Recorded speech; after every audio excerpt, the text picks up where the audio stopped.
Pendant le dîner de Thanksgiving, ma femme a déclaré à sa famille « Il est une déception totale à tous points de vue ». J'ai simplement hoché la tête, évaluation juste. Mais son expression suffisante a disparu lorsque sa sœur divorcée a dit « Si tu ne veux pas de lui, je le prendrai ». Il a l'air mieux que mon ex qui était vraiment inutile. Je me suis juste levé et je suis parti pendant que le chaos et les cris éclataient derrière moi. L'odeur de la dinde et de la tension emplissait l'air alors que j'entrais dans la maison de ma belle-mère ce soir de Thanksgiving. Vous connaissez ce sentiment quand vous pouvez sentir que quelque chose ne va pas avant même que quiconque ne parle? C'était l'ambiance qui m'a frappé au moment où j'ai franchi la porte. Ma femme avait été inhabituellement silencieuse pendant le trajet en voiture, ce qui aurait dû être mon premier signal d'alarme. Habituellement, elle bavardait sur qui serait là, quel ragot elle avait entendu de sa famille, les commentaires habituels d'avant-rassemblement. Au lieu de cela, elle fixait simplement la vitre du passager avec ce petit sourire étrange sur son visage.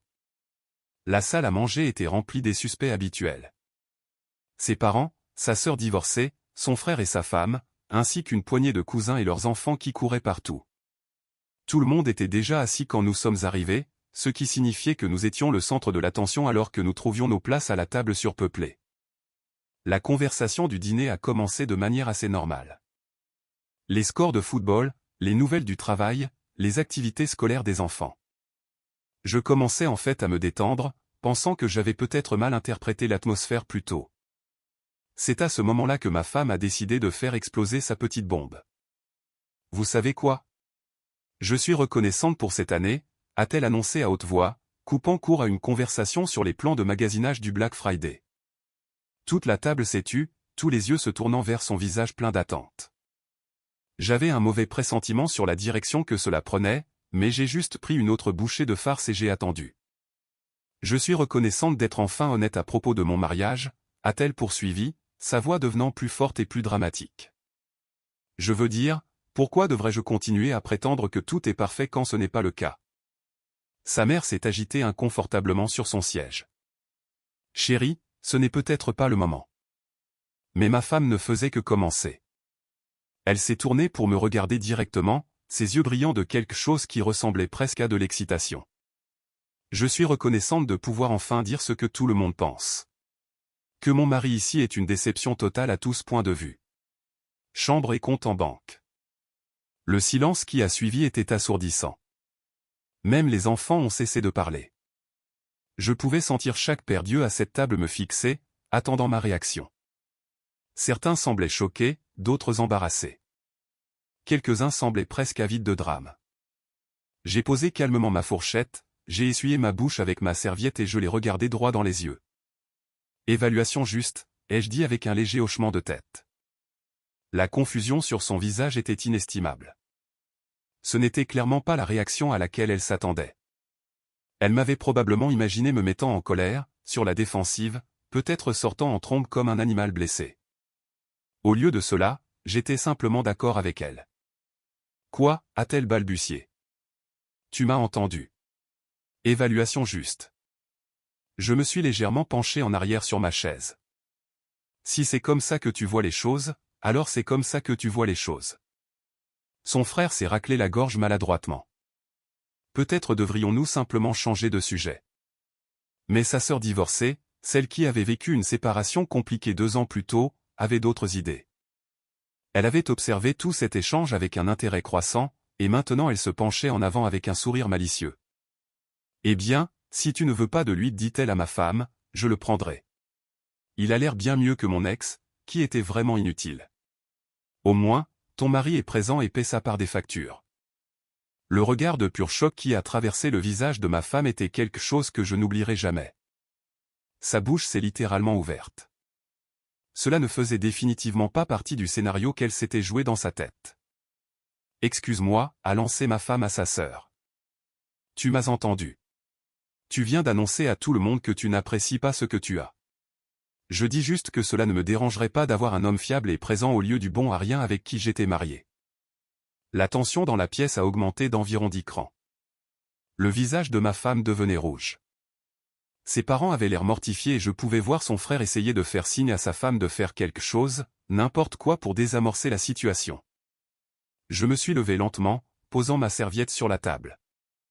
Eh bien, cela a été instructif, ai-je dit, ma voix parfaitement calme. Merci pour le dîner. C'était éducatif. Où vas-tu? A exigé ma femme, sa voix devenant perçante. À la maison. Vous, les dames, pouvez régler les détails sans moi.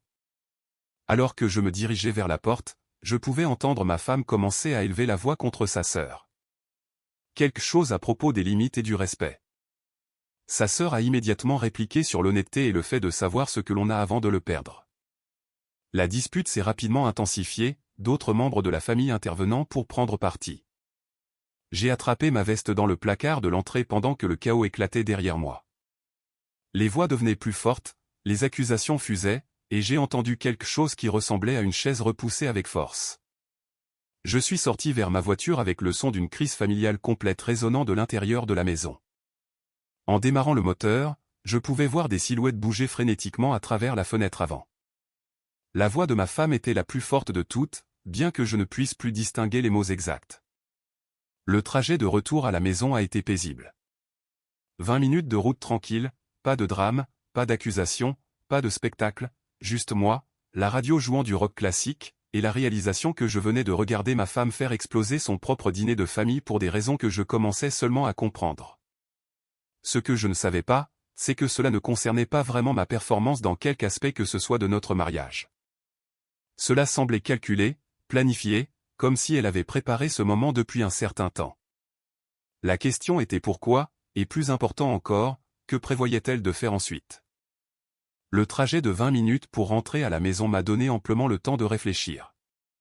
Pas de musique en colère, pas de conduite agressive, juste un régulateur de vitesse stable et une pensée claire. C'est drôle comme on se sent en paix quand on arrête enfin de prétendre que tout va bien.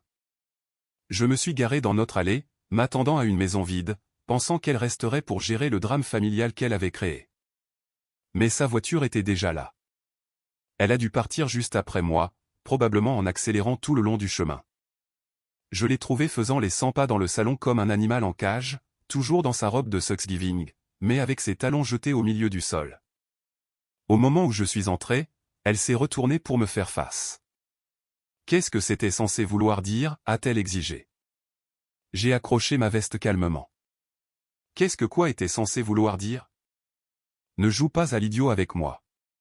Toute cette histoire d'évaluation juste. Tu m'as fait passer pour une idiote devant toute ma famille. J'ai ri. Je t'ai fait passer pour une idiote? Laisse-moi réfléchir. Tu t'es levé au dîner de Thanksgiving et tu as annoncé à tout le monde que ton mari est une déception au lit et fauché. Mais d'une manière ou d'une autre, c'est moi qui t'ai fait passer pour une idiote? Son visage est devenu rouge. C'était juste. Je ne voulais pas que ça sorte comme ça. J'étais juste honnête à propos de nos problèmes. Non, tu faisais un spectacle. Et quand ta sœur a vu ton bluff, tu as réalisé comment cela sonnait réellement pour tout le monde. Elle a recommencé à faire les 100 pas, passant ses mains dans ses cheveux. Ma sœur était complètement déplacée. Elle n'avait aucun droit de dire ce qu'elle a dit. En fait, elle en avait tout à fait le droit. Tu as mis notre mariage sur la table pour une discussion publique. Elle a juste répondu à ton invitation. Ce n'est pas ce que je faisais. Je me suis assis sur le canapé et je l'ai regardé fixement. Alors, qu'est-ce que tu faisais exactement? Parce que de là où j'étais assis, il semblait que tu essayais de m'humilier devant ta famille. Mission accomplie, d'ailleurs. Elle a arrêté de faire les 100 pas et a essayé de changer de tactique. Sa voix est devenue plus douce, presque suppliante. Écoute, je sais que c'est mal sorti. J'ai juste été frustré dernièrement, et j'ai pensé que peut-être si nous pouvions parler de nos problèmes ouvertement. Au dîner de Thanksgiving. Devant tes parents et les enfants. D'accord, peut-être que le moment n'était pas génial, mais nous avons des problèmes et nous n'en parlons jamais. Je me suis penché en arrière et j'ai étudié son visage. De quel problème parlons-nous spécifiquement? Elle a hésité, comme si elle ne s'attendait pas à ce que je m'engage réellement dans la conversation. Eh bien, nous nous parlons à peine. Nous sommes comme des colocataires. Et les problèmes d'intimité? Quel problème d'intimité? Sois spécifique. Une autre hésitation. Elle se débattait maintenant, essayant de justifier son explosion publique avec de vraies plaintes. Nous ne Je veux dire, ce n'est plus comme avant. Quand as-tu essayé d'initier quelque chose pour la dernière fois? Silence. Quand as-tu suggéré pour la dernière fois que nous fassions quelque chose ensemble? Sortir. Rester à la maison, avoir une vraie conversation sur autre chose que les factures ou les horaires? Plus de silence. Voici ce que je pense qu'il s'est réellement passé ce soir, ai-je dit, en gardant ma voix égale. Tu as construit un récit dans ta tête sur notre mariage, et ce soir, tu as décidé de le tester sur un public. Tu voulais voir comment ça jouerait, obtenir une validation pour ce que tu prévois ensuite. Ses yeux se sont légèrement agrandis. C'est ridicule. Vraiment? Parce que la femme que j'ai épousée ne m'aurait pas tendu une embuscade comme ça. Elle m'aurait parlé en privé d'abord, comme une adulte.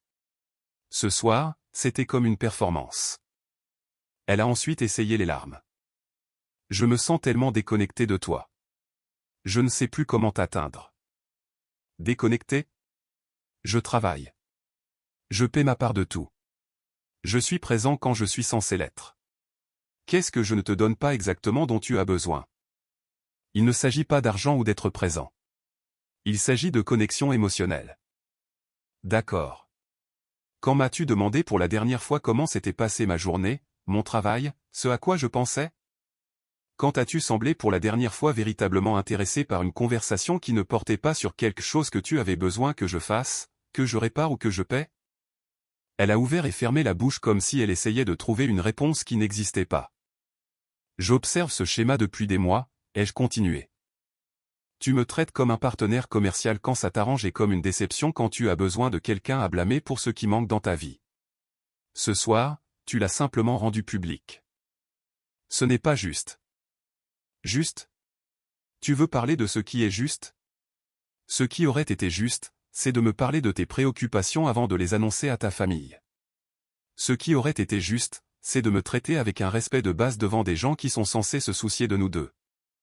Elle s'est assise lourdement dans le fauteuil en face de moi, et je pouvais la voir essayer de déterminer sa prochaine action.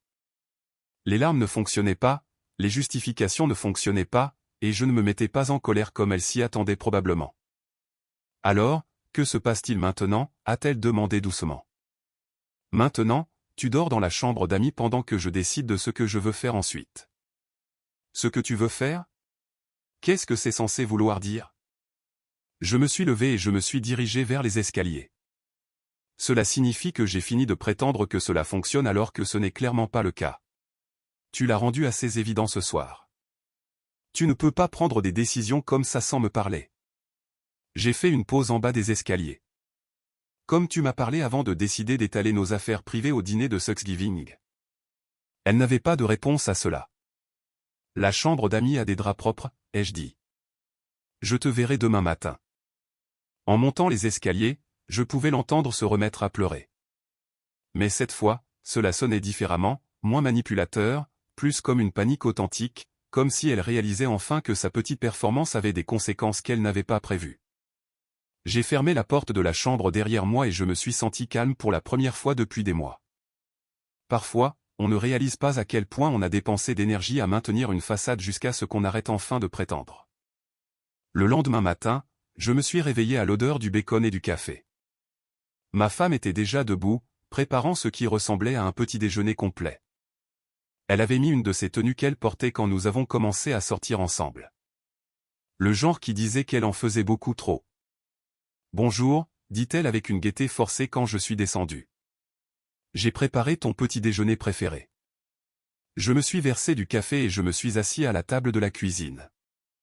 Le bacon était parfaitement croustillant, les œufs au plat, du jus d'orange frais. La totale.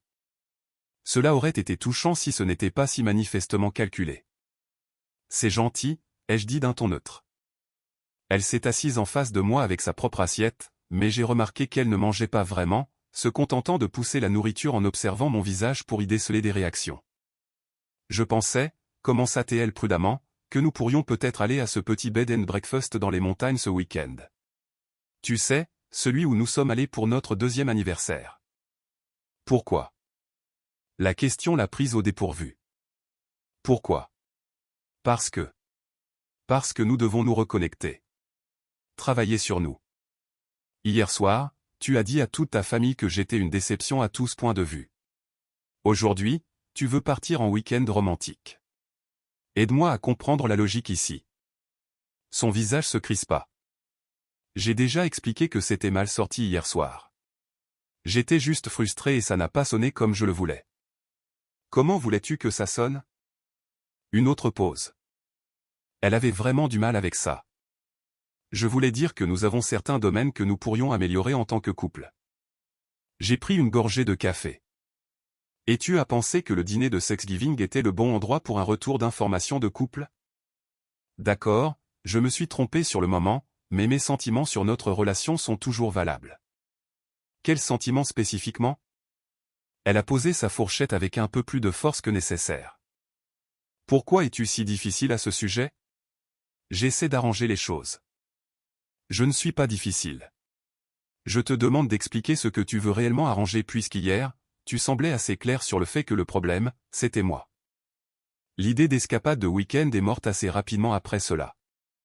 À midi, elle était passée à la bouderie, ce qui, honnêtement, était un terrain plus familier.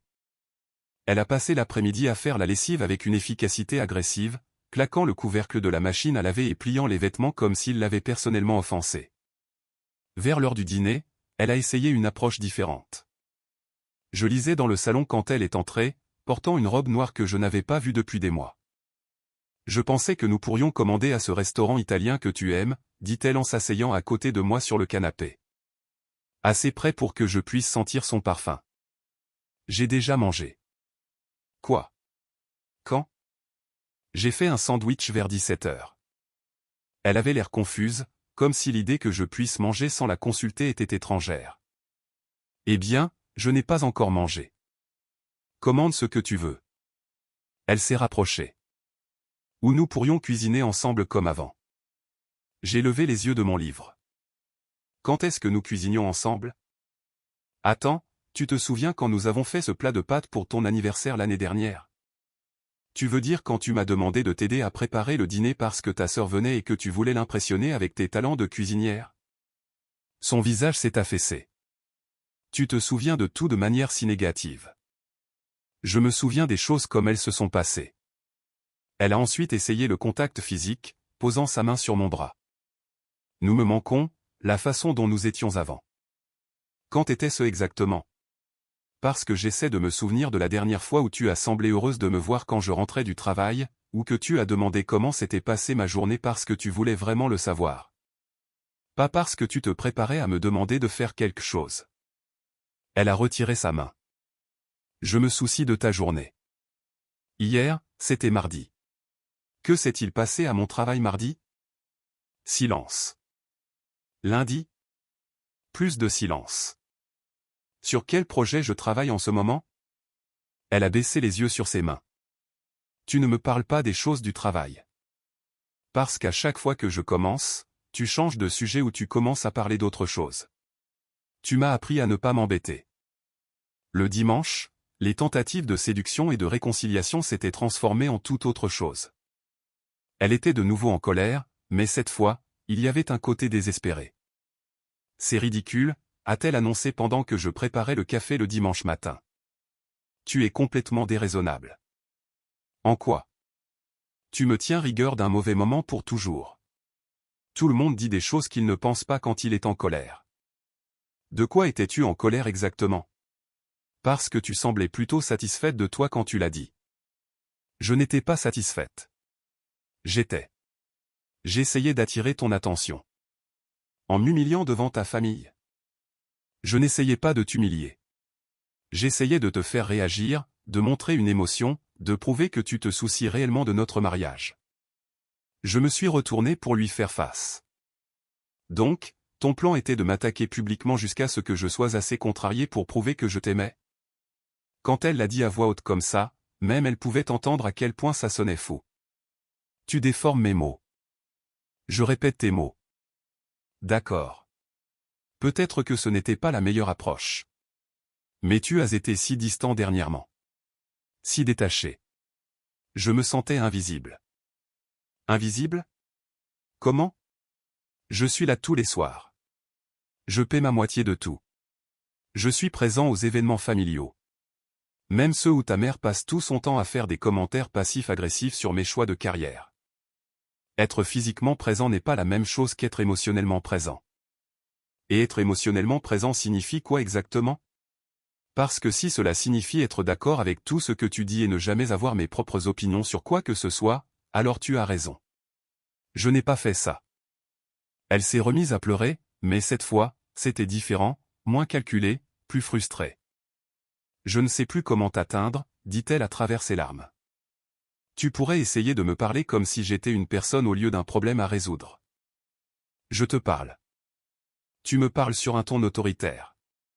Tu me dis ce que tu as besoin que je fasse, ce que tu as besoin que je répare, ce dont tu n'es pas contente. Quand m'as-tu demandé pour la dernière fois ce que je voulais, ce à quoi je pensais, ce qui me rendrait heureux? Elle a essuyé ses yeux. Je te demande ce que tu veux tout le temps. Cite une seule fois au cours du dernier mois. Un autre silence. C'est impossible, a-t-elle dit finalement. Tu as déjà décidé qui est le méchant ici. Je n'ai rien décidé. Je ne prétends simplement pas que ce qui s'est passé jeudi soir était normal, et je ne vais pas agir comme si nous pouvions arranger ça avec un week-end et du bacon. Elle m'a regardé avec quelque chose qui aurait pu être de la vraie peur pour la première fois depuis que tout cela a commencé. Alors, qu'est-ce que ça veut dire? Ça veut dire que je dors dans la chambre d'amis jusqu'à nouvel ordre. Et ça veut dire que tu dois déterminer ce que tu veux réellement de ce mariage, parce que quel que soit le jeu auquel tu jouais jeudi soir, ça ne marchera plus. La maison semblait différente après cette conversation. Plus calme, mais pas de manière paisible. Plutôt comme le calme avant une tempête, quand on sait que quelque chose de plus gros arrive, mais on ne sait pas exactement quoi ni quand. Le point de rupture est survenu mardi soir. J'étais dans la cuisine en train de préparer le dîner quand elle est entrée avec ce regard sur son visage. Celui qui signifiait qu'elle avait préparé quelque chose toute la journée. Nous devons parler, a-t-elle annoncé. D'accord. J'ai continué à remuer la sauce pour les pâtes. Parle. Pas comme ça. Assieds-toi. C'est sérieux. J'ai éteint le feu et je lui ai fait face. Qu'est-ce qui est sérieux? Elle a pris une profonde inspiration comme si elle se préparait pour une performance. Je ne peux pas continuer à vivre comme ça. La tension, l'hostilité. Toi qui me traites comme si j'étais une sorte de criminel. Je ne te traite de rien. Je ne prétends simplement pas que tout est normal. Tout pourrait être normal si tu le laissais faire. Mais tu es déterminé à me punir pour toujours pour une erreur. Quelle erreur exactement? Jeudi soir. Je me suis déjà excusé pour ça. Je me suis appuyé contre le comptoir. Non, tu as expliqué pourquoi tu l'as fait. Tu l'as justifié. Tu as trouvé des excuses, mais tu ne t'es jamais vraiment excusé. Son visage a rougi. Très bien. Je suis désolé de t'avoir embarrassé au dîner. Voilà. Tu es content maintenant. De quoi es-tu désolé spécifiquement? Je viens de te le dire. Tu es désolé de m'avoir embarrassé. Es-tu désolé de l'avoir dit? Ou es-tu juste désolé de l'endroit où tu l'as dit? Elle m'a fixé un moment et je pouvais voir son débat interne se jouer sur son visage. Je suis désolé de l'avoir dit de la manière dont je l'ai dit, a-t-elle dit finalement. Mais pas désolé de l'avoir dit. Je disais la vérité. Peut-être pas de la bonne manière au bon moment, mais les problèmes que j'ai mentionnés sont réels. Quels problèmes? Notre situation financière. Le fait que tu ne sois pas assez ambitieux, pas assez motivé pour vraiment réussir. Là, nous arrivions à quelque chose. Pas assez ambitieux pourquoi? Pourquoi que ce soit? Tu te contentes de te laisser porter dans ton travail, de gagner juste assez pour t'en sortir, sans jamais chercher plus. Plus quoi? Plus d'argent, plus de statut, plus de tout. Sa voix devenait plus forte, plus passionnée. Tu vois comment le mari de ma sœur subvient à ses besoins? Tu vois ce que les maris de mes amis accomplissent? Oh, j'ai hoché la tête lentement. Donc, il s'agit de suivre le rythme des autres. Il s'agit d'avoir des objectifs, de vouloir quelque chose de mieux. Mieux que quoi? Nous payons nos factures. Nous avons une maison décente, des voitures fiables, de l'argent en épargne. Qu'est-ce qui n'est pas assez bien exactement? Il ne s'agit pas d'être assez bien. Il s'agit d'excellence. D'être réussi. Défini réussi. Elle a levé les mains en l'air avec exaspération. Tu sais ce que signifie réussi? Non. Je veux entendre ta définition. Réussi signifie quoi exactement? Ça signifie pouvoir s'offrir de belles choses. Ça signifie que les gens te respectent. Ça signifie ne pas avoir à s'inquiéter de l'argent. Nous ne nous inquiétons pas de l'argent parce que nous vivons comme si nous étions pauvres. Nous pourrions faire tellement mieux si seulement tu essayais plus fort. Je suis resté silencieux un moment, traitant cette information. Depuis combien de temps ressens-tu cela? Quoi? Depuis combien de temps es-tu déçu de mon niveau de revenu? Elle a hésité. Je ne suis pas déçu de ton revenu. Je suis déçu de ton manque d'ambition. Même question. Depuis combien de temps? Je ne sais pas. Un certain temps. Des mois. Des années. Est-ce que ça a de l'importance? Ça a de l'importance pour moi. Parce que si tu es mécontente de ma trajectoire de carrière depuis des années et que tu n'as jamais rien dit, c'est un certain type de problème. Si c'est quelque chose de nouveau, c'est différent. Elle avait l'air mal à l'aise. Je l'ai mentionné avant. Quand? À quel moment? Tu n'as simplement jamais écouté. Donne-moi un exemple. Quand la promotion s'est présentée à ton travail l'année dernière, j'ai suggéré que tu devrais la tenter. La promotion qui aurait nécessité de voyager 3 semaines par mois. Oui. Et quand j'ai dit que je ne voulais pas être loin de la maison aussi souvent, tu as dit que tu comprenais. Je te soutenais. Ou tu étais malhonnête sur ce que tu ressentais vraiment. Elle est restée silencieuse un moment, puis a semblé prendre une décision interne. Très bien, tu veux de l'honnêteté? Je vais t'en donner. Tout son comportement a changé. Les larmes, le ton suppliant, les tentatives de manipulation, tout a disparu. Ce qui restait était quelque chose de plus froid, de plus calculateur. J'ai parlé à des gens, a-t-elle dit. Des amis, la famille, mon amie avocate spécialisée en divorce. Pour obtenir des conseils sur mes options. Tes options pourquoi? Pour sortir de ce mariage avec quelque chose à montrer. Voilà. Enfin, la vérité. Et qu'est-ce qu'ils t'ont dit? Ils m'ont dit que je devais documenter tes manquements. Monter un dossier prouvant que tu ne remplis pas ta part du partenariat matrimonial. Partenariat. Choix de mots intéressant. C'est ce qu'est le mariage, un partenariat. Et si un partenaire ne contribue pas de manière égale? Contribuer quoi? De l'argent? Parce que je paie exactement la moitié de tout. Contribuer l'ambition, la motivation, l'effort pour construire quelque chose de mieux. Mieux pour qui? Pour nous deux.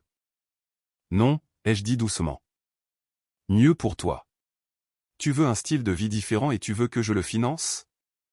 Ce n'est pas de ça qu'il s'agit. Alors, de quoi s'agissait-il vraiment jeudi soir? Parce que cette conversation le rend assez clair. Elle est restée silencieuse un long moment et je pouvais la voir débattre de ce qu'elle devait révéler. Jeudi était censé être une documentation, a-t-elle dit finalement. Documentation de quoi? De ton manque de soutien, de ta non-réactivité, de ton indisponibilité émotionnelle. En me provoquant pour obtenir une réaction de colère? En créant une situation où ton vrai caractère se montrerait. Je devais en fait admirer le calcul derrière cela. Et quand je n'ai pas réagi comme tu t'y attendais. Point tu m'as fait passer pour le problème au lieu de toi. Parce que tu étais le problème. Tu es le problème. Je suis le problème? J'essaie de te motiver à être meilleur. Tu essaies de me manipuler pour que je devienne quelqu'un de différent afin que tu puisses avoir le style de vie que tu penses mériter. Il n'y a rien de mal à vouloir plus. Il y a tout de mal à tendre une embuscade à son mari au dîner de Thanksgiving parce qu'il ne gagne pas assez d'argent pour satisfaire tes aspirations sociales. Le masque est alors tombé complètement. Mes aspirations sociales? Mes amis n'ont pas à expliquer pourquoi leurs maris conduisent des voitures de 10 ans. Elles n'ont pas à trouver d'excuses pour expliquer pourquoi elles ne peuvent pas se permettre les restaurants où tout le monde va. Personne ne t'a demandé de trouver des excuses. Je ne t'ai jamais demandé d'expliquer quoi que ce soit à qui que ce soit. Tu n'as pas besoin de le demander. C'est évident. Et c'est embarrassant. Ce qui est embarrassant, c'est d'avoir une femme qui pense que l'amour est censé venir avec une exigence de salaire. Elle m'a fixé, respirant fort, et je pouvais voir qu'elle réalisait qu'elle venait de révéler bien plus que ce qu'elle avait l'intention de faire. Ce n'est pas ce que j'ai dit. C'est exactement ce que tu as dit. Tu planifies ce divorce parce que je ne gagne pas assez d'argent pour financer le style de vie que tu veux. Je n'ai rien planifié. Tu viens de me dire que tu parles à des avocats spécialisés en divorce et que tu montes un dossier contre moi. Elle a ouvert et fermé la bouche plusieurs fois, mais aucun mot n'est sorti. Voici ce que je pense qu'il s'est réellement passé, ai-je dit. Tu as décidé il y a des mois que tu voulais partir, mais tu voulais que ce soit de ma faute pour que tu puisses obtenir plus dans le divorce. Jeudi était censé être le début de ta collecte de preuves, mais quand ça a échoué, tu t'es démené pour trouver une autre approche. Tu es paranoïaque. Vraiment? Parce que tout ce que tu as fait depuis jeudi a un sens parfait si c'est ton plan réel. Elle s'est retournée et s'est dirigée vers la porte, puis s'est arrêtée et m'a regardé. Tu sais quoi? Tu as raison. Je veux plus. Je veux un mari qui est excité à l'idée de construire un avenir au lieu de quelqu'un qui est satisfait de la médiocrité. Si cela fait de moi la méchante dans ton histoire, très bien. Cela ne fait pas de toi une méchante. Cela fait de toi quelqu'un qui a épousé la mauvaise personne. Elle m'a fixé un moment de plus, puis a quitté la pièce. J'ai entendu ses pas dans les escaliers, puis le bruit de la porte de la chambre qui claque. J'ai rallumé le feu et j'ai fini de préparer le dîner. Pour une personne. Le lendemain matin, je prenais mon café quand mon téléphone a sonné. L'identifiant de l'appelant affichait le nom de ma belle-sœur, la sœur divorcée de ma femme du désastre de Thanksgiving.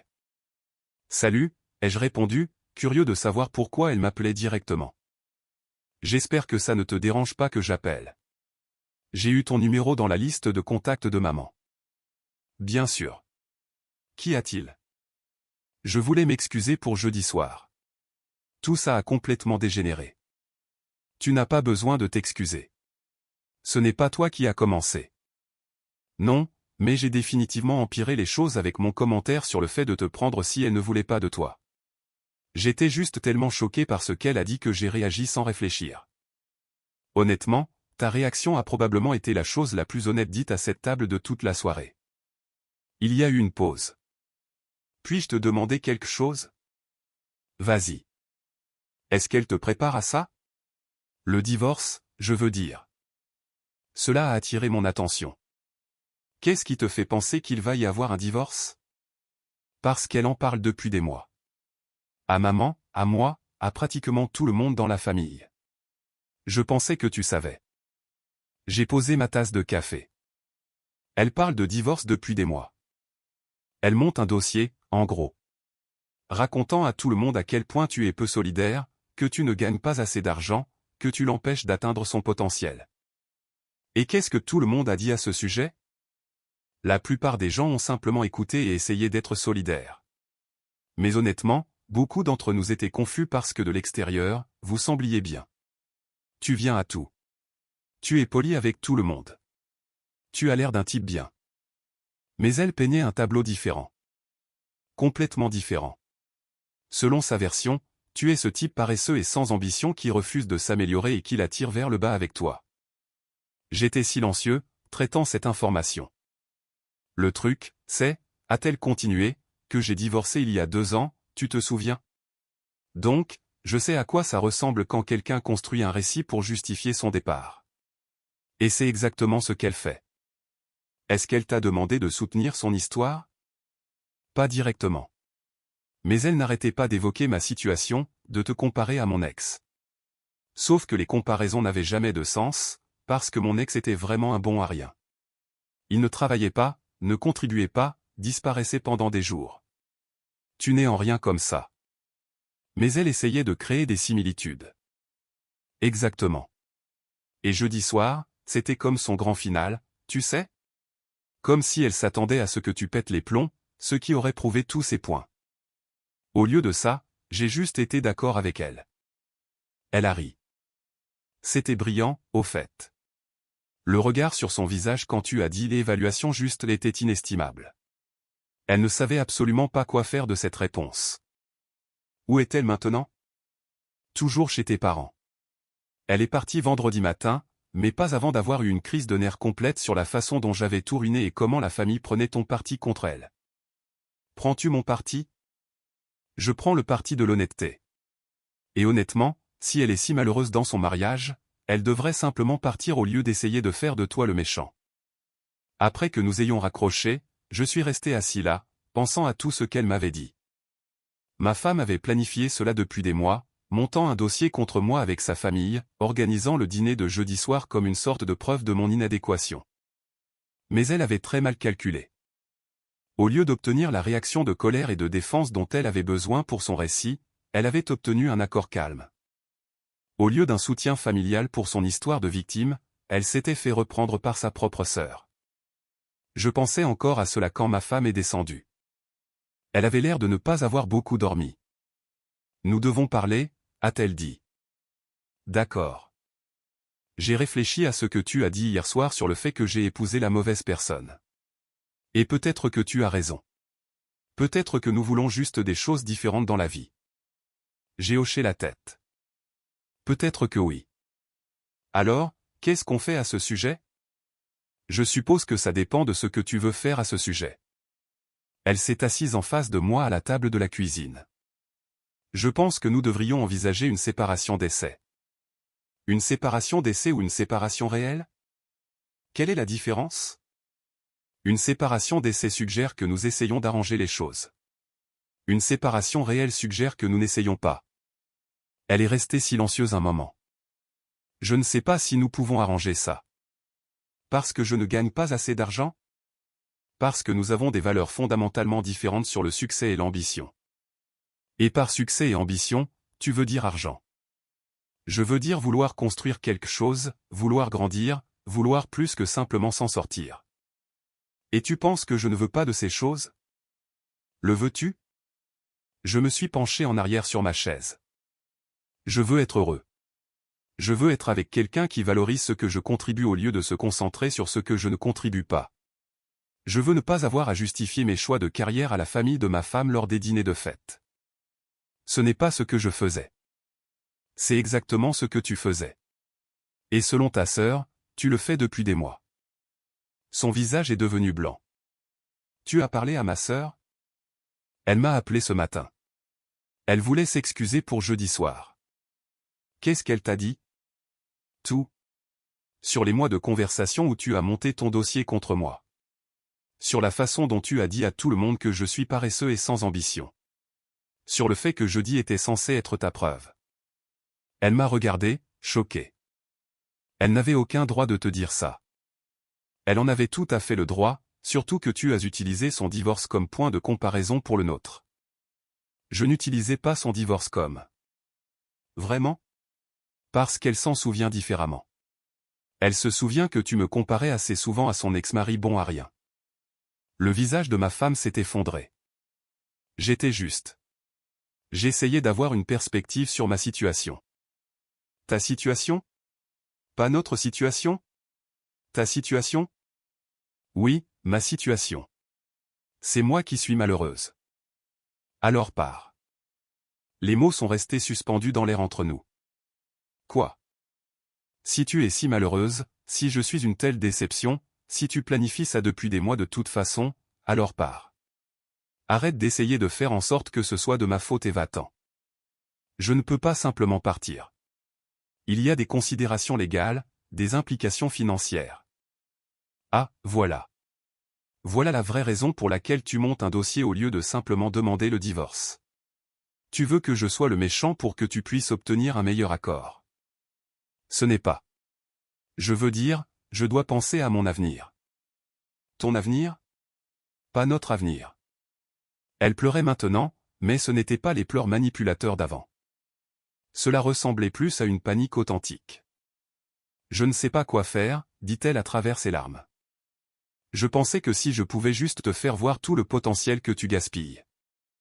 Tu pensais que tu pouvais me changer en quelqu'un d'autre, quelqu'un qui gagne plus d'argent et se soucie des mêmes symboles de statut que toi. Est-ce si mal?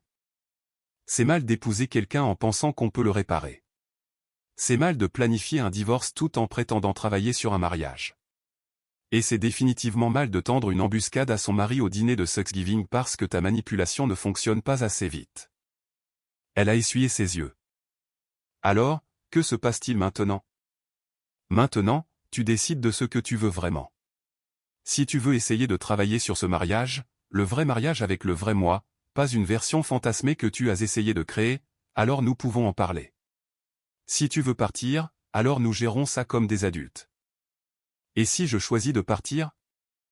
Alors tu pars. Mais tu ne peux pas réécrire l'histoire pour te sentir mieux à ce sujet. Tu ne peux pas prétendre que je suis le méchant parce que je ne deviendrai pas quelqu'un d'autre pour toi. Elle m'a fixé un long moment. Tu ne vas vraiment pas te battre pour ça, n'est-ce pas? Me battre pour quoi? Me battre pour te convaincre que je suis assez bien? Me battre pour prouver que ma contribution à ce mariage a de la valeur? J'ai fini de me battre pour quelqu'un qui a déjà décidé que je ne valais pas la peine de se battre. Ce n'est pas juste. Non. Ce qui n'est pas juste, c'est de passer des mois à planifier de quitter quelqu'un tout en lui faisant croire que tu essaies d'améliorer la relation. Elle s'est levée de table et s'est dirigée vers les escaliers, puis s'est arrêtée et s'est retournée. Pour ce que ça vaut, dit-elle doucement, je t'ai vraiment aimé. Je voulais juste. Plus. Je sais que tu le voulais. Mais plus quoi exactement? Plus d'argent? Plus de statut? Plus de moi étant quelqu'un que je ne suis pas? Elle n'a pas répondu. Elle est juste montée et j'ai entendu la porte de la chambre se fermer derrière elle. J'ai fini mon café dans la cuisine silencieuse, pensant à la façon dont parfois, la chose la plus gentille que l'on puisse faire pour quelqu'un est d'arrêter d'essayer d'être ce qu'il veut que l'on soit. 3 semaines plus tard, elle a fait son choix. Je suis rentré du travail pour la trouver dans le salon avec un dossier de papier. J'ai déposé la demande, a-t-elle dit simplement. D'accord. Elle a semblé surprise par ma réponse calme. C'est tout? Juste et d'accord? À quoi t'attendais-tu? Du drame? Des supplications? Tu planifies ça depuis des mois. Je pensais que tu pourrais essayer de me faire changer d'avis. Pourquoi essaierais-je de convaincre quelqu'un de rester qui ne veut pas être ici? La procédure de divorce a été étonnamment simple. Pas de bataille judiciaire dramatique, pas de négociation houleuse. Elle avait monté son dossier autour de mon prétendu manque d'ambition, mais quand il s'agissait de motifs réels de divorce, il n'y avait pas grand-chose. Je n'avais pas été infidèle, violent ou financièrement irresponsable. Je n'étais juste pas assez riche à son goût. Sa tentative de prétendre que j'avais été émotionnellement indisponible est tombée à plat lorsque sa propre sœur a témoigné que j'avais toujours été respectueux et présent aux événements familiaux. L'incident de Thanksgiving a en fait joué contre elle. Plusieurs témoins ont confirmé que c'était elle qui avait créé un drame public, pas moi. Elle a tenté une dernière manipulation lors de la dernière réunion de règlement. Je t'ai donné les meilleures années de ma vie, a-t-elle dit, les larmes aux yeux. J'ai soutenu ta carrière quand tu débutais. Et je t'ai donné mes meilleures années aussi, ai-je répondu. J'ai été présent tous les jours, j'ai payé ma part, je t'ai traité avec respect. Le fait que tu n'aies pas valorisé ces choses ne les rend pas sans valeur. 6 mois après la signature des papiers, j'étais assis dans ma cuisine maintenant. Prenant un café et lisant les nouvelles quand mon téléphone a vibré. Un SMS de mon ancienne belle-sœur. J'ai entendu dire qu'elle sort avec ce type de l'immobilier de sa salle de sport. Celui avec la BMW et la grande maison. Je pensais que tu devrais savoir. Elle publie déjà des photos de dîners coûteux sur les réseaux sociaux. J'ai répondu, tant mieux pour elle.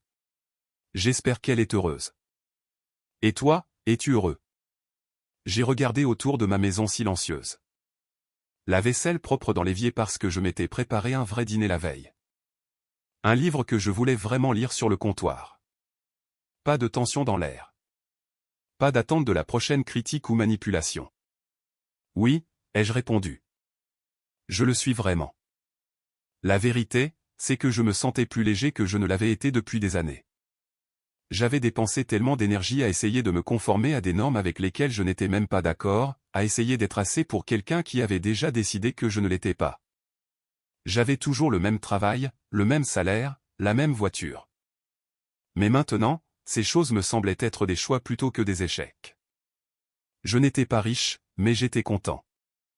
Je ne gravissais aucune échelle d'entreprise, mais je n'étais pas stressé à l'idée d'impressionner des gens qui n'avaient pas d'importance. Quelques mois plus tard, je l'ai croisée à l'épicerie. Elle était avec le type de l'immobilier, costume cher, montre flashy, tout le package. Elle m'a vu la première et s'est tendue, mais j'ai simplement hoché la tête poliment. « Tu as l'air bien », a-t-elle dit maladroitement. « Merci. Toi aussi. »« Voici David », a-t-elle dit, présentant son nouveau petit ami. « David, voici mon ex-mari. » David m'a serré la main avec cette poignée trop ferme que certains types pensent prouver quelque chose. Désolé pour ce qui s'est passé, mec. Mais bon, c'est sa perte, n'est-ce pas? J'ai presque ri. En fait, je pense que ça s'est passé exactement comme ça devait se passer. Le visage de mon ex-femme a montré une lueur de quelque chose. Peut-être de la surprise, peut-être de la déception que je ne sois ni amer ni brisé. Prends soin de toi, leur ai-je dit à tous les deux, et je le pensais.